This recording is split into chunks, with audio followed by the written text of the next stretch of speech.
Silupin palihog. Nagbuwak.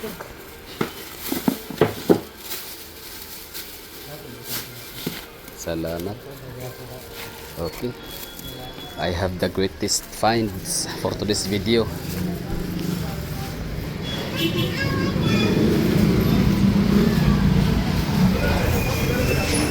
$298 discounted ng 18 pesos, 280 na lang. Pyrex. Pyrex ba yun? Basta ano siya, pwede siya panglutuan. Wala, sure ko muna kung ano, kung pwede ba siya baka hindi. Diba linis no? Ganda ng ano, Yango rin. Davao City, Chinatown. Walang siguro namumukod tangi na Chinatown sa ay kanina. Diba linis ang ano, Yango rin. Chinatown, namumukod. I don't know kung namumukod tangi pero so far ito pala yung napuntahan kong Chinatown na malinis. Asa China. Wala na oras. Late na ko, late.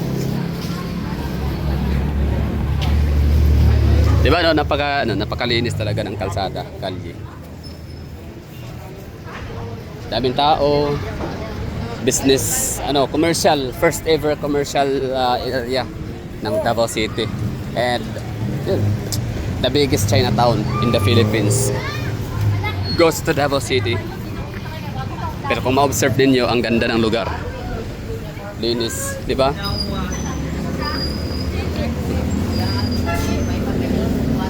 Punta ka sa mga pangunahing Chinatown sa Pilipinas. Number 1, Metro Manila. City of Manila. Binondo, Divisoria.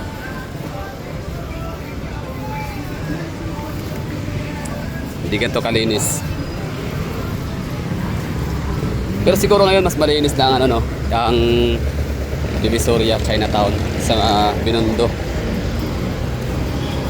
sa City of Manila. Kasi syempre Mayor Isko Moreno, mayroon ding political will.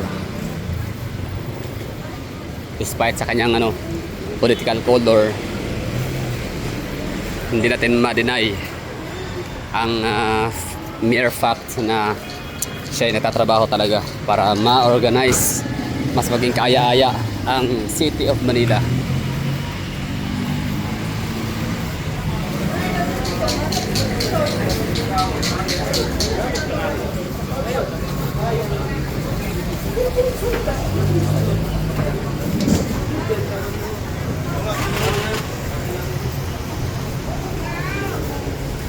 Diba no? Linis no?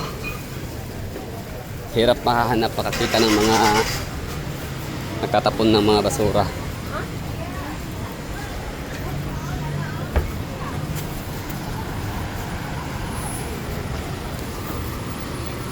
Tsaka tinami yung taas.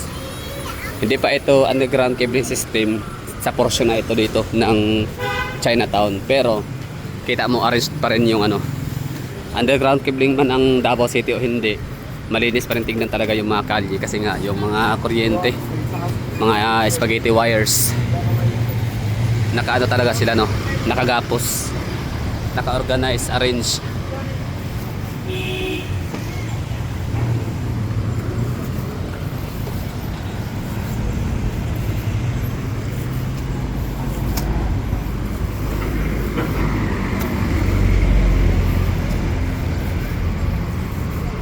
Aha. O ito na ha. Pasilip lang. sa Chinatown of Davao, the largest Chinatown in the Philippines. Crowded, most crowded commercial area sa Davao City, pero malinis, organized, arranged. Mayor Rodrigo Duterte.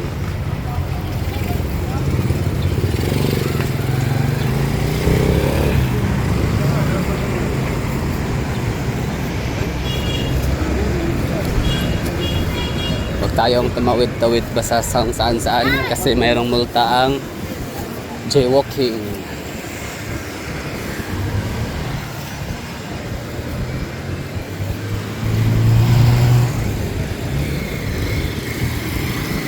Nag-u-turn si kuya. Basta silip kaya na ano yan, LTO or CTTM mo.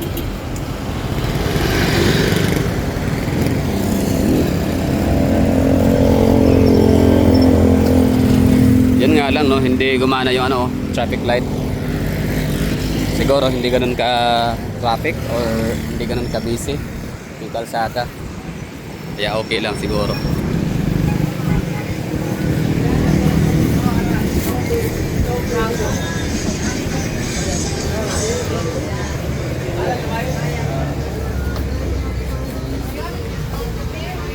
So itong area na to dito sa May Ramon Magsaysay, huwag kayong mahiyang ano ha, dumaan dito sa alley kasi kita nyo naman oh, itong dinadaanan natin, naglakad tayo sa alley talaga to, pang pedestrian talaga to dito.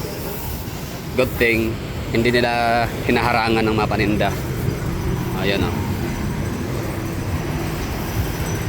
nice one.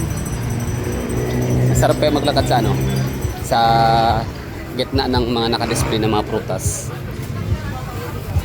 Bakit ganito yung setup dito? Siyempre, kasi walang magnanakaw dito. Walang nanghahablot or ano yung nangunguha ng mga prutas. Kung sa ibang lugar pa to, ganyan, napaka-safe, nakabalandra lang, no? Nakadisplay na yung mga mangustin, pomelo, durian. Baka sa ibang lugar yan, wala na. Pinulot na, no? Pinulsa.